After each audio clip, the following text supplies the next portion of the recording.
मैं जिस विषय पर आपसे बात करना चाहता हूं वो स्वदेशी से संबंधित चिकित्सा का विषय है।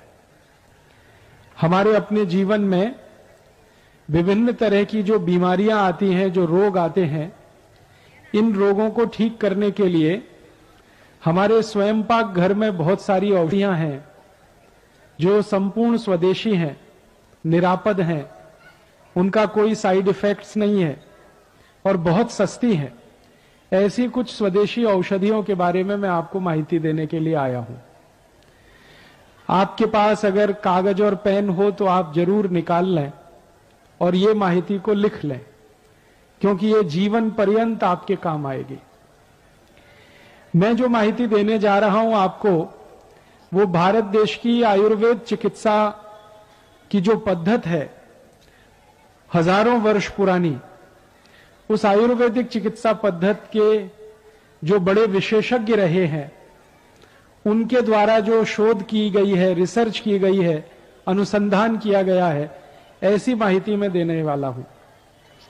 हमारे भारत देश की जो आयुर्वेद चिकित्सा है, स्वदेशी चिकित्सा, हजारों वर्ष पुरानी है। इस चिकित्सा में हजारों साल से बहुत बड़े बड़े चिकित्सकों ने, विशेषज्ञों ने, तज्ञ लोगों ने काम किया है। ऐसे एक महान व्यक्ति हुए हैं जिनका नाम महर्षि बाघभट्ट, जो आज से लगभग 3500 वर्ष पहले हुए। उन्होंने आयुर्वेद चिकित्सा में एक शास्त्र लिखा, एक पुस्तक लिखी। वो संस्कृत भाषा में है। उस पुस्तक का नाम है अष्टांग हृदयम। बाद में इसी पुस्तक का दूसरा भाग लिखा गया, वो है अष्टांग संग्रहम। ये दो पुस्तकें 3500 साल पहले भारत के आयुर्वेद चिकित्सा के विशेषज्ञ महर्षि बाघभट्ट की हैं। उन्होंने इन दोनों पुस्तकों में 7000 सूत्र लिखे हैं संस्कृत भाषा में, और वो सारे के सारे सूत्र इस बात के लिए हैं कि व्यक्ति को अपने जीवन में निरोगी होने के लिए, स्वस्थ होने के लिए क्या करना चाहिए, और व्यक्ति को अपने जीवन में स्वस्थ होने के लिए, निरोगी होने के लिए क्या नहीं करना चाहिए। हम क्या करें स्वस्थ रहने के लिए, निरोगी होने के लिए, और क्या ना करें अपने जीवन में। यही दो माहिती के आधार पर मैं आपसे बात करूंगा। इन दोनों पुस्तकों में 7000 सूत्र हैं। मैं उसमें से आपको मात्र 10 सूत्र बताऊंगा, क्योंकि 7000 सूत्रों को बताने के लिए 20 से 25 दिवस का समय लगता है, और मेरे पास 1 घंटे 20 मिनट का समय है।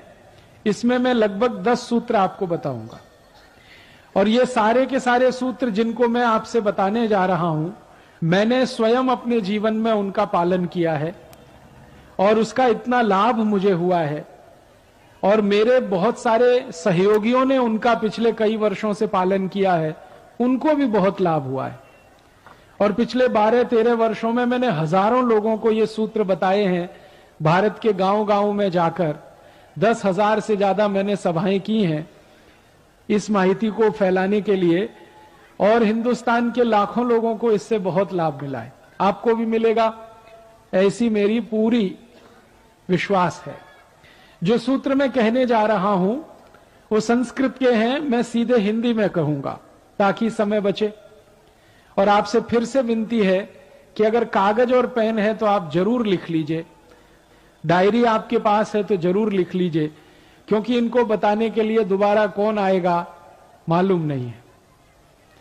हमारे जीवन में बीमारियां जो आती हैं, रोग जो आते हैं, वो क्यों आते हैं? आयुर्वेद की उनकी अपनी परिभाषा है, और परिभाषा ये है कि शरीर में 3 तरह के कषाय होते हैं या 3 तरह के दोष होते हैं। एक है वात, दूसरा है पित्त, तीसरा है कफ। आयुर्वेद में यह कहा गया कि वात, पित्त, कफ अगर ये संतुलित रहें तो व्यक्ति जीवन भर निरोगी होता है। इसी के आगे कहा गया कि अगर वात, पित्त, कफ बिगड़ जाएं, असंतुलित हो जाएं, तो व्यक्ति जीवन भर रोगी रहता है। तो हमें हमारे जीवन में एक ही प्रयास करना चाहिए निरोगी होने के लिए, स्वस्थ होने के लिए, कि हम हमारे वात पित्त कफ तीनों को संतुलित रखें। अब वात पित्त कफ संतुलित कैसे रहते हैं हमारे शरीर में, इसी के लिए 10 सूत्र हैं।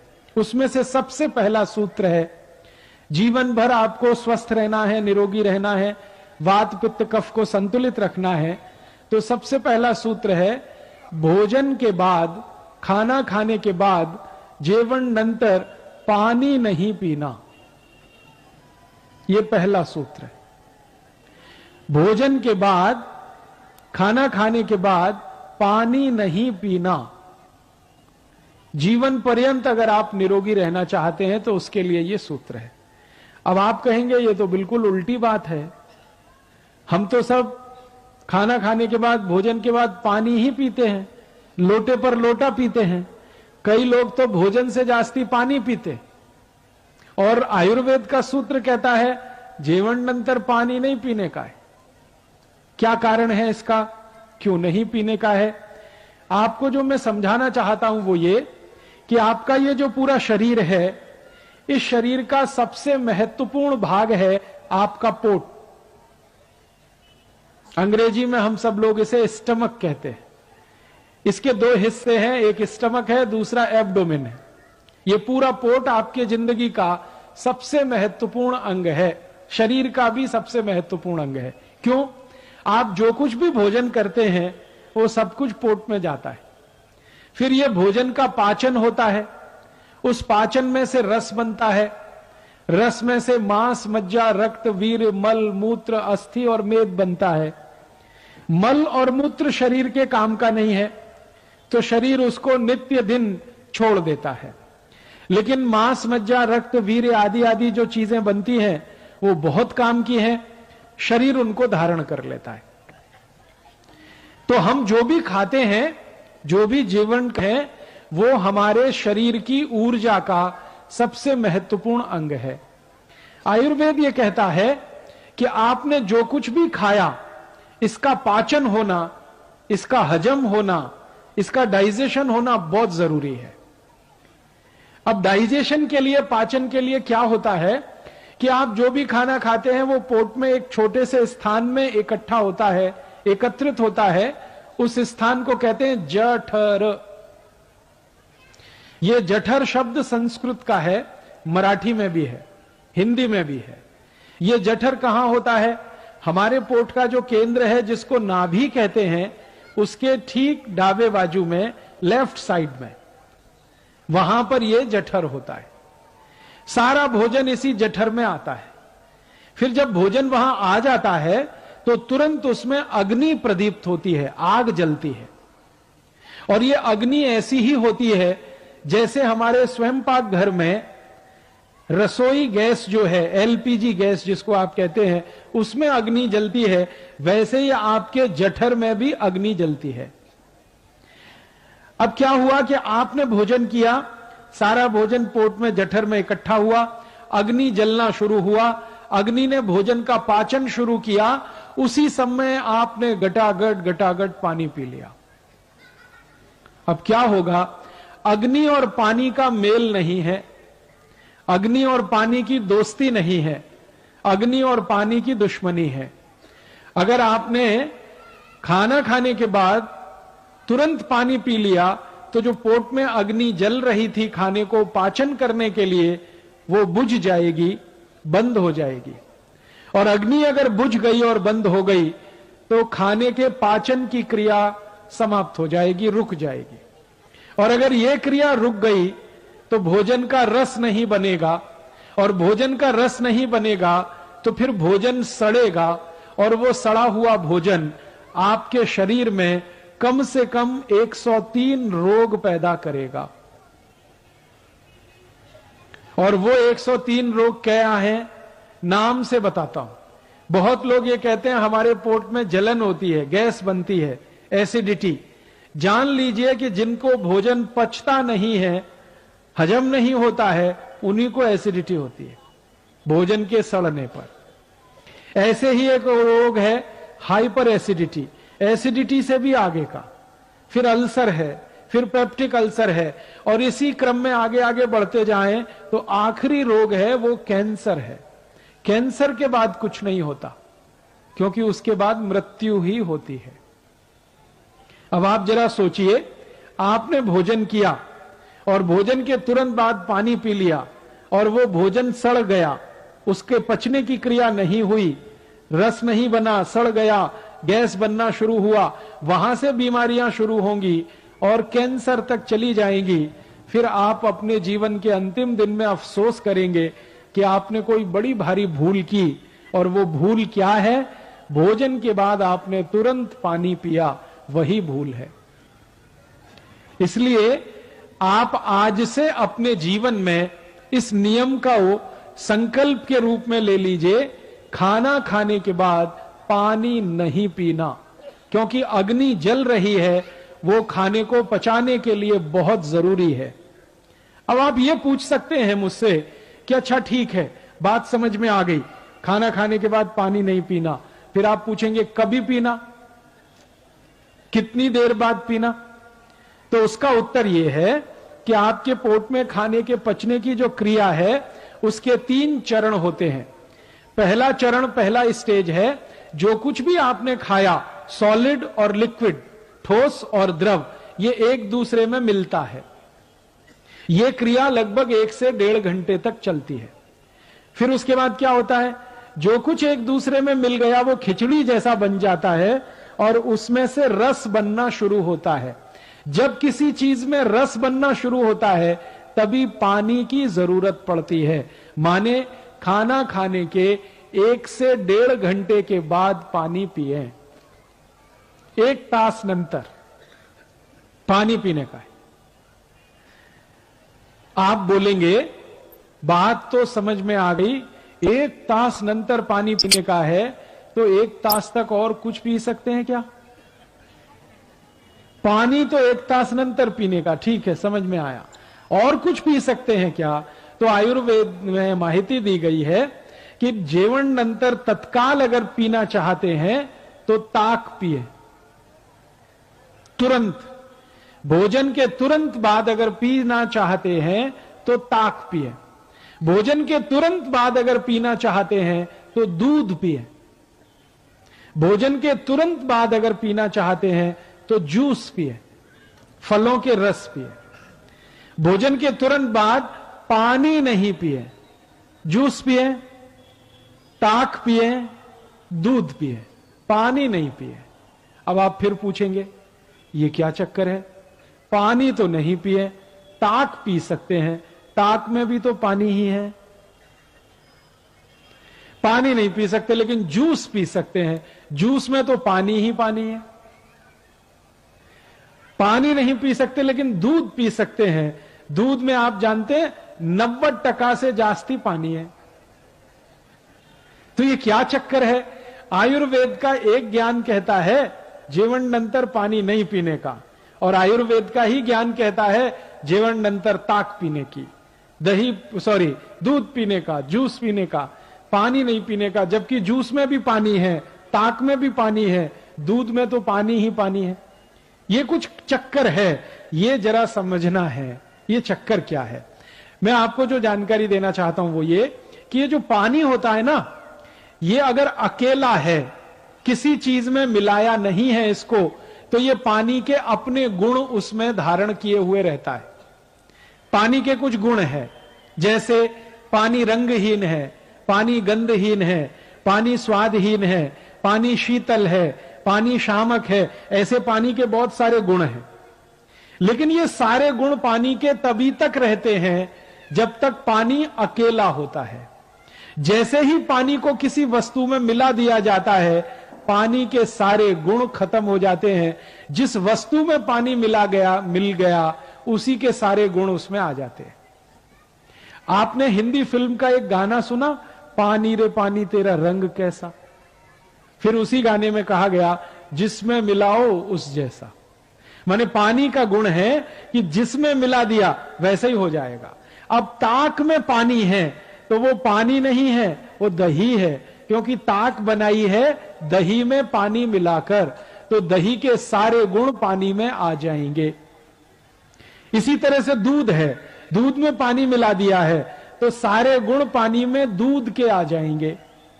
इसी तरह जूस में अगर पानी मिल गया है तो फल के सारे गुण पानी में आ जाएंगे।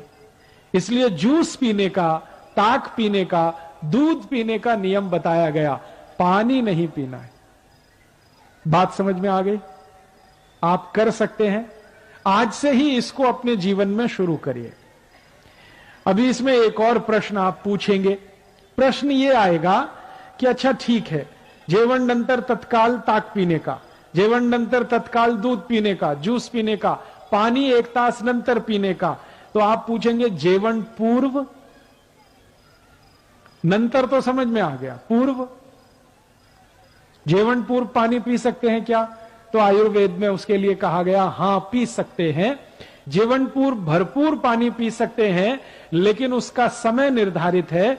जेवण पूर्व लगभग 48 मिनट पहले भरपेट पानी पी सकते हैं। अगर आपको 10 बजे जेवण करने का है, खाना खाने का है, 9:12 तक भरपेट पानी पी सकते हैं। 11 बजे भोजन करने का है, 10:12 तक भरपेट पानी पी सकते हैं। 48 से 50 मिनट पहले आप कितना भी पानी पी सकते हैं। आप बोलेंगे ये क्या कारण है?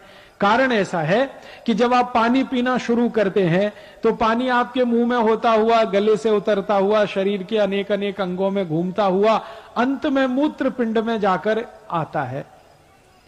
तो मुंह से पानी पीना शुरू करें और उसको मूत्र पिंड तक पहुंचने में, जगह जगह से घूमकर आने में 48 मिनट ही लगते। इसलिए कहा गया जेवण पूर्व अगर पानी पीना है तो 48 मिनट पर पिए। जेवण नंतर पीना है 1 तास कम से कम, जास्ती से जास्ती 1.5 तास। अब आप आखिरी एक प्रश्न पूछेंगे, जेवण के मध्य में पानी पिए कि नहीं पिए? तो उसका भी उत्तर है, अगर आप भोजन कर रहे हैं और भोजन करने में 2 अन्न खा रहे हैं, 2 अन्न खा रहे हैं से मतलब ज्वारी की भाखरी खा रहे हैं और भात खा रहे हैं, ये 2 अन्न है। गेहूं का रोटी खा रहे हैं, चपाती खा रहे हैं और भात खा रहे हैं, ये 2 अन्न है। मक्की या बाजरी की रोटी खा रहे हैं, भात खा रहे हैं, ये 2 अन्न है। तो आयुर्वेद में कहा गया कि 2 अन्न का भोजन अगर आप करते हैं तो एक अन्न खाने के बाद दूसरा खाने के पहले जरूर पानी पिए, लेकिन थोड़ा सा पिए, 3-4 घूंट पिए, इससे जास्ती नहीं। अभी एक सूत्र पूरा हो गया, आपके समझ में आ गया? अगर किसी को नहीं आया हो तो हाथ उठा दे, मैं फिर समझाऊंगा। क्योंकि ये एक सूत्र अगर आपने समझ लिया, जीवन पर्यंत आपका वात, पित्त और कफ तीनों संतुलित हो जाएंगे और आपको कभी रोग ही नहीं आएगा, बीमार ही नहीं पड़ेंगे, हमेशा स्वस्थ रहेंगे। आप बोलेंगे इसका कुछ प्रमाण दो, तो मैं आपको प्रमाण देना चाहता हूं। आप मनुष्य को थोड़ी देर के लिए भूल जाइए, मनुष्य जाति को थोड़ी देर के लिए भूल जाइए। हमारे जो पशु पक्षी हैं उनको देखिए। जितने भी पशु हैं, गाय है, भैंस है, मछली है, बकरी है, जो भी पशु हैं, इनको ध्यान से देखिए। ये सब सवेरे सवेरे भोजन करते और पानी सब दोपहर को पीते। जेवण करेंगे सकाळी और पानी दोपहरी। मेरा जन्म गांव में हुआ, मेरा परिवार शेतकरी परिवार है, मेरे घर में गाय है, बचपन से मैंने गाय को देखा है। तो गाय सवेरे जेवण करती है भरपेट, पानी दोपहर को पीती है 10 बजे 11 बजे, जेवण के साथ कभी पानी नहीं पीती। मैंने बहुत बार गाय के सामने क्या किया, वो जो खाना खाती है, भोजन करती है, उसके सामने पानी रख दिया, वो देखती भी नहीं है उस पानी को। पहले भरपेट खाना खाती है, फिर आराम से बैठ जाती है, फिर जुगाली करती है, फिर 2-3 तास नंतर पानी पीती है। इसलिए किसी गाय को डायबिटीज नहीं होती।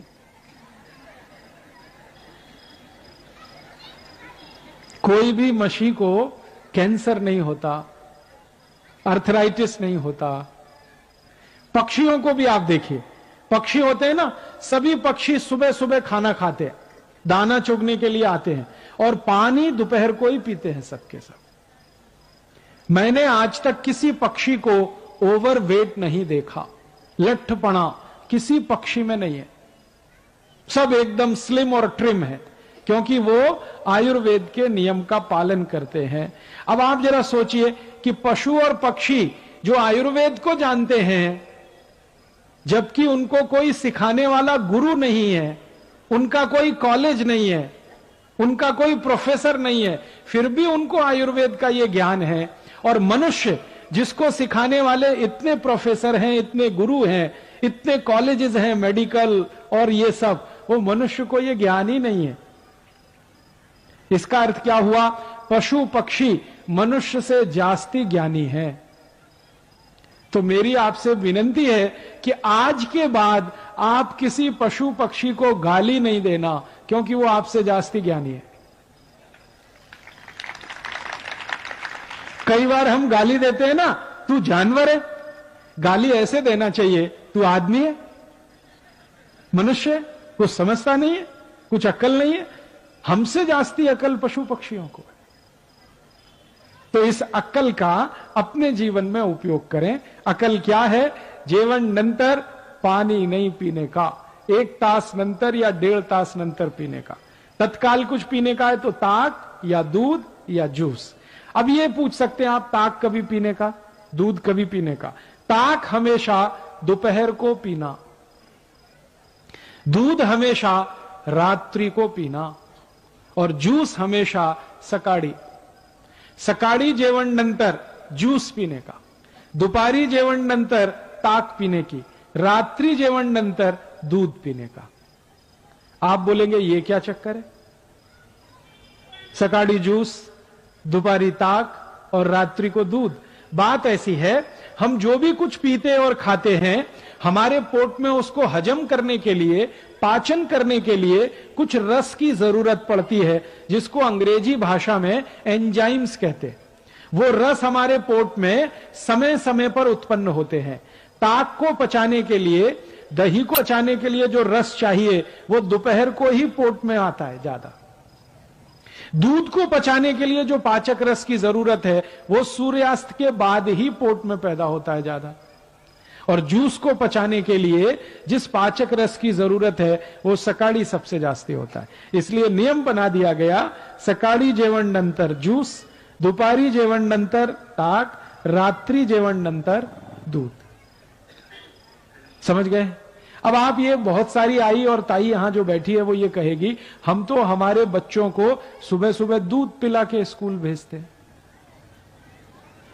आयुर्वेद कहता है कि सुबह का समय दूध पीने के लिए अच्छा नहीं है।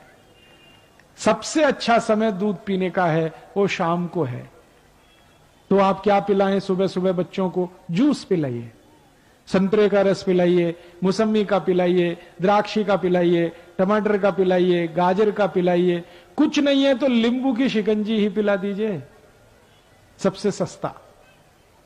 और जितने दिन ऊस खाने को मिलता है, जितने दिन, 3 महीने 4 महीने, तो सकाळी ऊस का रस जरूर पीने का, नाश्ता नंतर, जेवण नंतर।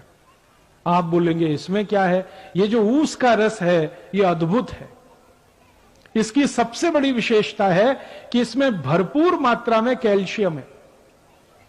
और हमारे शरीर की ये जो हड्डियां होती हैं, इनको बनाने के लिए कैल्शियम सबसे जास्ती उपयोग में आता है। और जूस जो है, ऊस का रस, उसमें सबसे जास्ती कैल्शियम। फिर दूसरे नंबर पे सबसे जास्ती फास्फोरस है। कैल्शियम और फास्फोरस अगर किसी ऊस में, किसी रस में है, तो वो तो सबसे अद्भुत है। इसलिए ऊस का रस जितने दिन मिले जरूर पीना। क्या क्या फायदा होगा? हड्डियां मजबूत होंगी, शरीर में चुस्ती फुर्ती रहेगी, ताकत बहुत ज्यादा आएगी। और मैं आपको 1-2 माहिती देता हूं। जो ऊस का रस पी सकते हैं सुबह सुबह, उनको जिंदगी में कभी भी काविड़ रोग नहीं हो सकता। काविड़, काविड़ समझते हैं मराठी में? जॉन्डिस, आंखें पीली पीली हो जाती हैं, लघवी एकदम पीली आने लगती है, शरीर टूट जाता है, बिस्तर पे लेटना पड़ जाता है। और काविड़ की दुनिया में औषध नहीं है।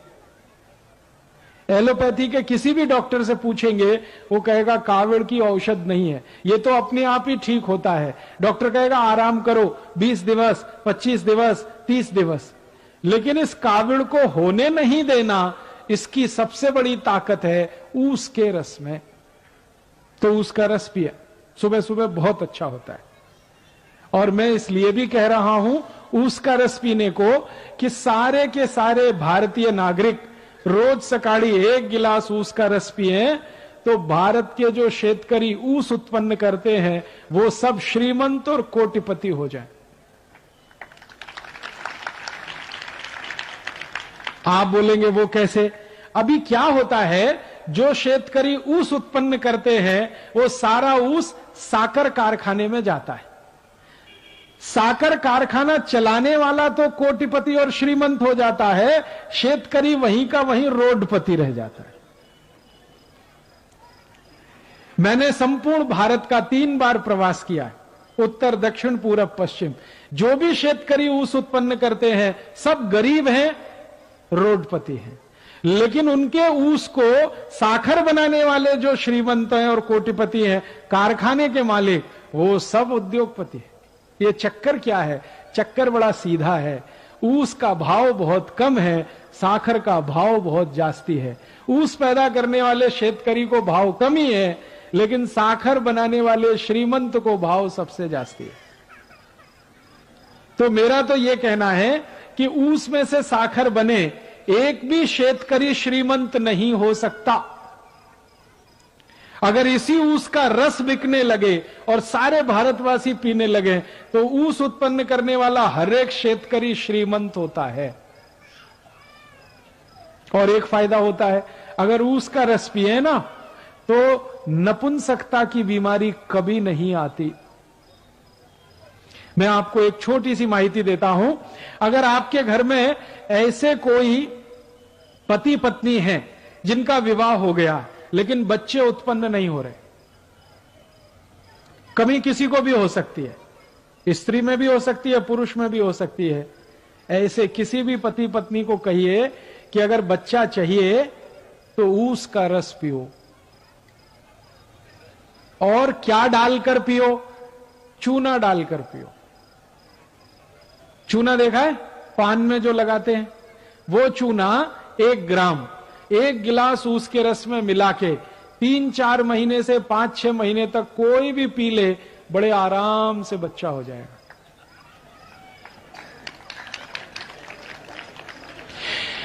और ऐसी स्थिति में तो सबसे जल्दी बच्चा होगा जब पुरुष के वीर्य में शुक्राणुओं की कमी है और इस कारण से बच्चा नहीं हो रहा है। उनके लिए तो यह अचूक औषध है, ऊस का रस और थोड़ा सा चूना। ये ऊस का रस और चूना दुनिया की सबसे अद्भुत औषध है। आप इसको पी सकते हैं। गुड़गे दुखने का अगर रोग है ना, तो भी इसको पी लीजिए, गुड़गा दुखना कम कर देगा। कांधा दुखता है, कमर दुखती है, संधिवात हो गया है, ऊस के रस में चूना मिला के पीजिए, बहुत अद्भुत परिणाम। बार बार काविड़ होता है, ऊस के रस में चूना मिला के पीजिए, और अच्छे परिणाम। नपुंसकता है, शारीरिक कमजोरी है, उसमें भी ये काम करता है। तो मेरा कहना है आयुर्वेद का नियम, सकाळी जेवण नंतर जूस पीने का, तो ऊस का रस सबसे अच्छा। दूसरे नंबर पर संतरे का रस, मौसमी का रस, द्राक्षी का रस, टमाटर का रस, गाजर का रस। और ये जितने भी रस आप पिएंगे, सबका पैसा शेतकरी समाज को ही मिलेगा। और शेतकरी समाज को पैसा मिलेगा, शेतकरी समाज श्रीमंत होगा। मेरी आपको एक छोटी सी विनंती है, कुछ और रस आते हैं हमारे देश में बोतल में बंद, वो कभी नहीं पीना, वो सब खतरनाक है। जैसे बोतल बंद, बाटली में बंद एक रस आता है, पेप्सी कोला, एक है Coca Cola, Thums up, Limca, Citra, Mirinda, mango Frooti, ये सब बाटली में बंद आते हैं ना, और पैकेट में भी बंद आते हैं। ये खराब है, इनको नहीं पीना, क्योंकि इनमें दम नहीं है। आप बोलेंगे क्या दम नहीं है? इनमें है क्या? मैं विज्ञान का विद्यार्थी रहा हूं, और विज्ञान के विद्यार्थियों के ऐसे 14 तरह के केमिकल मिलाए जाते हैं, और ये सब जहर हैं, सभी विष हैं। ये पेप्सी और कोका कोला में तो एक केमिकल मिलाया जाता है, उसका नाम है फॉस्फोरिक एसिड। ये फॉस्फोरिक एसिड से आप जानते हैं क्या बनता है? संडास साफ करने वाला हार्पिक। आपने टीवी जाहिरात देखा? हार्पिक, वो संडास पात्र पे डालो, 2 मिनट में फ्लश करो, झकाझक सफेद कर देता है। वो कैसे कर देता है? उसमें एसिड मिलाया हुआ है जिसको तेजाब कहते हैं, और उसका नाम है फॉस्फोरिक एसिड। वही एसिड पेप्सी कोका कोला में भी मिलाया जाता है। तो एक बार मैंने सोचा कि हार्पिक से अगर संडास साफ हो सकता है तो पेप्सी से भी होना चाहिए, क्योंकि दोनों में एसिड है। तो मैंने मेरे घर में करके देखा। मैंने मेरे घर में क्या किया, 1 महीने तक संडास साफ नहीं किया, खूब गंदा हो गया, एकदम पीला पीला कचरा जमा हो गया उसमें। फिर मैं पेप्सी और कोका कोला की बाटली लेके आया और संडास पात्र पे गिराया, और 2 मिनट के बाद पानी से फ्लश किया। संडास पात्र झक्काझक सफेद, एकदम व्हाइट एंड व्हाइट, एकदम नीट एंड क्लीन। वो दिन से मैंने एक जाहिरात शुरू किया है, ठंडा मतलब टॉयलेट क्लीनर। ठंडा मतलब कोका कोला नहीं है, ठंडा मतलब टॉयलेट क्लीनर। अब मुझे बड़ा दुख होता है कि पढ़े लिखे श्रीमंत लोग ये टॉयलेट क्लीनर गटागट पीते रहते हैं, जास्ती एजुकेटेड जास्ती पीते रहते हैं। Engineer, doctor, chartered accountant, manager, professor सब संडास साफ करने वाला पानी पी रहे। किसी के लग्न प्रसंग में जाते हैं ना तो फोकट में मिलता है, तो 2-2, 3-3 बाटली गटकते। और पीने वाले घर में अकेले नहीं पीते, कोई मेहमान आ गया उसको भी पिलाते। एक तरफ कहते हैं अतिथि देवता होता है, देवताओं को इस संडास साफ करने का पानी पिलाते रहते। और कुछ अतिथि अपने घर में ऐसे आते हैं जो कहते हैं ठंडा लाओ, माने हमको संडास साफ करने का पानी पिलाओ। मेरी आपको हाथ जोड़कर विनती है, ये Pepsi, Coke, Thums up, Limca, Citra नहीं पीना, क्योंकि इसमें एसिड है। वो एसिड पेट को जलाता है, एसिडिटी पैदा करता है। और सबसे तकलीफ की बात पता है क्या है?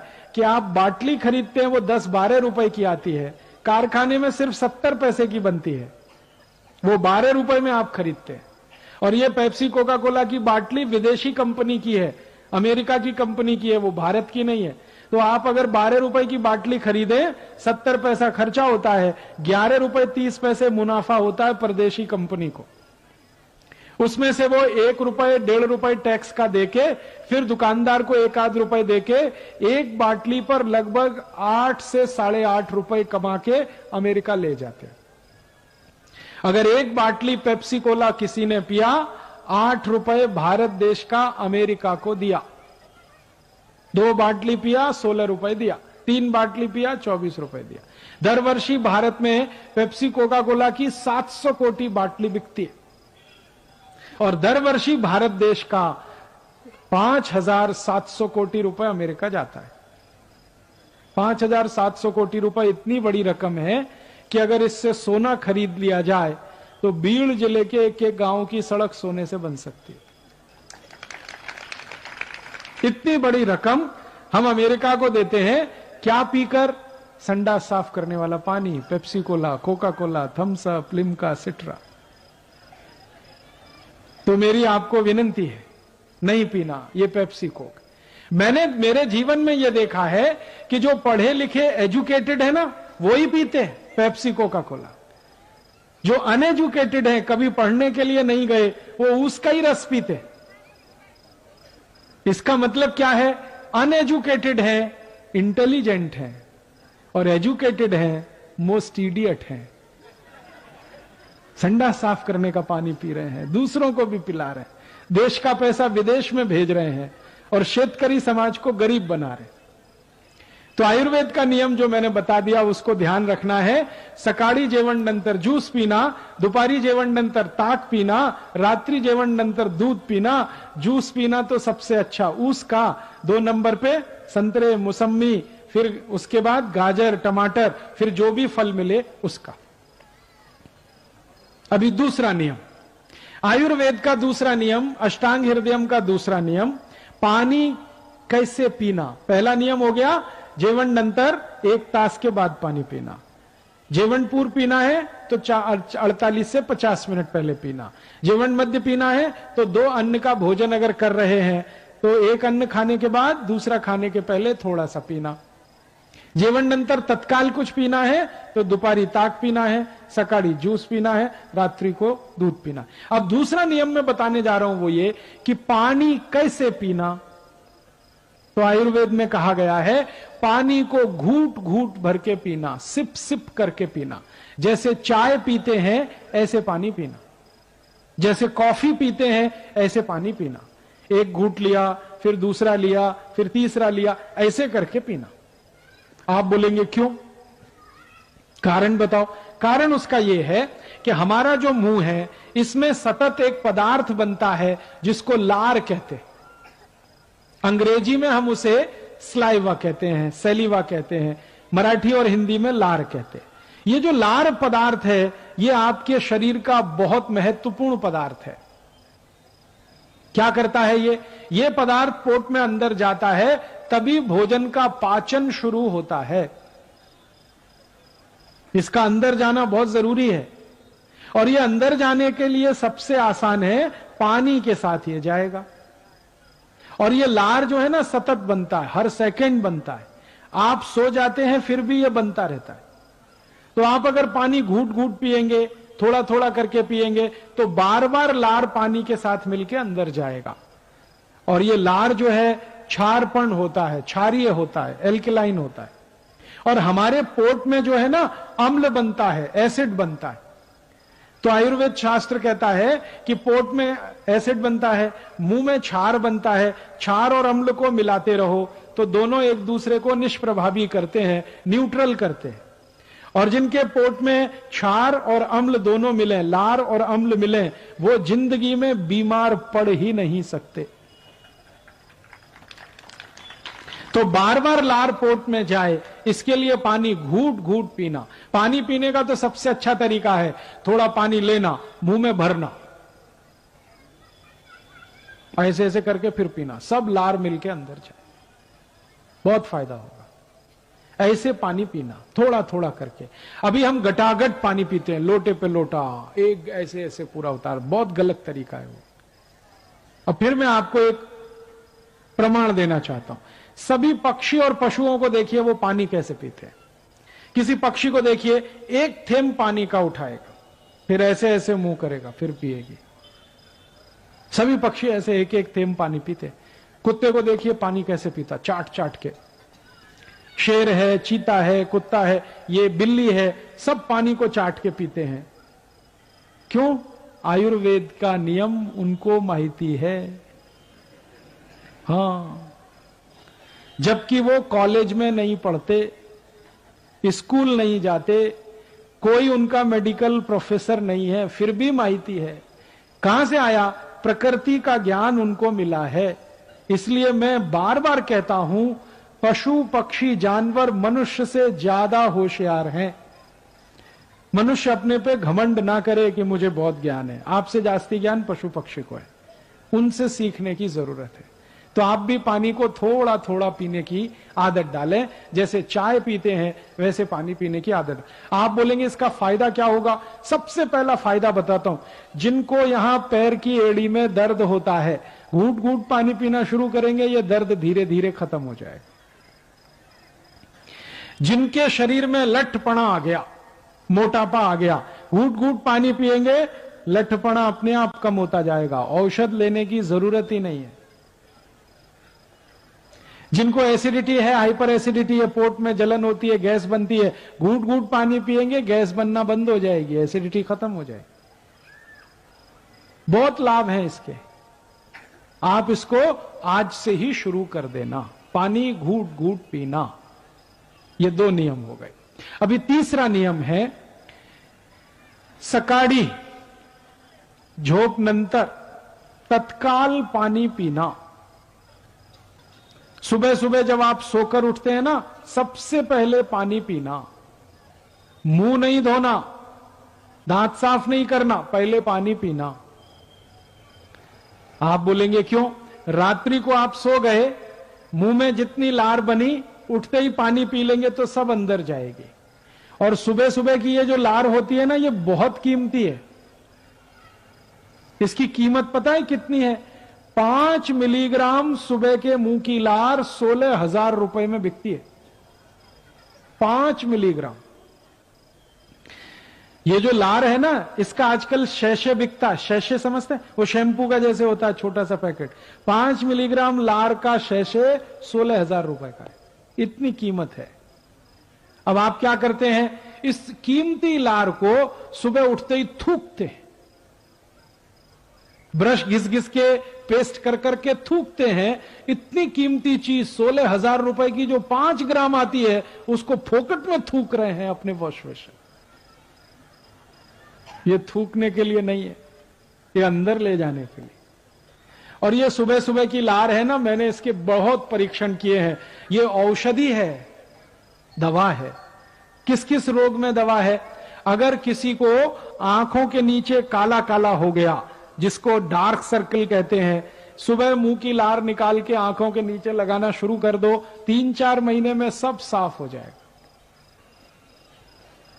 अगर किसी को कील मुहासे बहुत निकलते हैं, सुबह की लार लगा के मालिश करना शुरू कर दो, 2-3 महीने में कील मुहासे ठीक हो जाते हैं। किसी के आंखों में चश्मा लगा हुआ है, सुबह के मुंह की लार आंखों में काजल की तरह से लगाना शुरू कर दो, चश्मा उतर जाता है। अगर शरीर में कहीं चोट लग गई है और वो ठीक नहीं हो रही है, सुबह की लार उस चोट पे लगा लो, चोट ठीक हो जाती है। आपने देखा जानवरों को, उनको जब चोट लगती है वो क्या करते हैं? जीभ से चाटते हैं, है ना, और अपनी चोट ठीक कर लेते हैं। आप भी यही कर सकते हैं। अब ये लार में नुकसान कब होता है, हानि कब होती है? जब सुबह ही सुबह उठकर आप पेस्ट घिसते हैं, ब्रश करते हैं, तो उसके साथ सब थूकना पड़ता है, तो सत्यानाश तो आप अपना खुद कर रहे हैं। इतनी कीमती चीज को थूक रहे हैं पेस्ट के चक्कर में। तो ये पेस्ट करना बंद कर दो, तो लार थूकने की जरूरत नहीं पड़े। आप बोलेंगे क्या करें फिर? कड़ू लिंबाची काढ़ी करो। उसका क्या फायदा है? लिंबाची काढ़ी जैसे ही आप मुंह में लगाएंगे, लार जबरदस्त उत्पन्न होती है। करके देखो, मैं करता हूं। जैसे ही काढ़ी चबाना शुरू करेंगे, जास्ती लार बनेगी। वो पीने की है, थूकने की नहीं है। तो आप बोलेंगे उसका लाभ क्या है? लिंबाची काढ़ी घिसते हुए जो लार पी लेंगे, जिंदगी में डायबिटीज उनको नहीं हो सकती, शक्कर का रोग नहीं हो सकता, शुगर की बीमारी नहीं हो सकती, घुटनों का दर्द, कमर का दर्द, कंधे का दर्द नहीं हो सकता। आजकल एक बहुत खतरनाक रोग आया, चिकनगुनिया, सुना है आपने? हाँ, ये कभी नहीं होगा जीवन में अगर कड़ू लीम की काढ़ी घिसते हुए लार पिए। आपको एक माहिती है, अपना नया वर्ष आता है गुड़ी पड़वा, है ना? तो गुड़ी पड़वा के दिन हम प्रसाद बनाते हैं।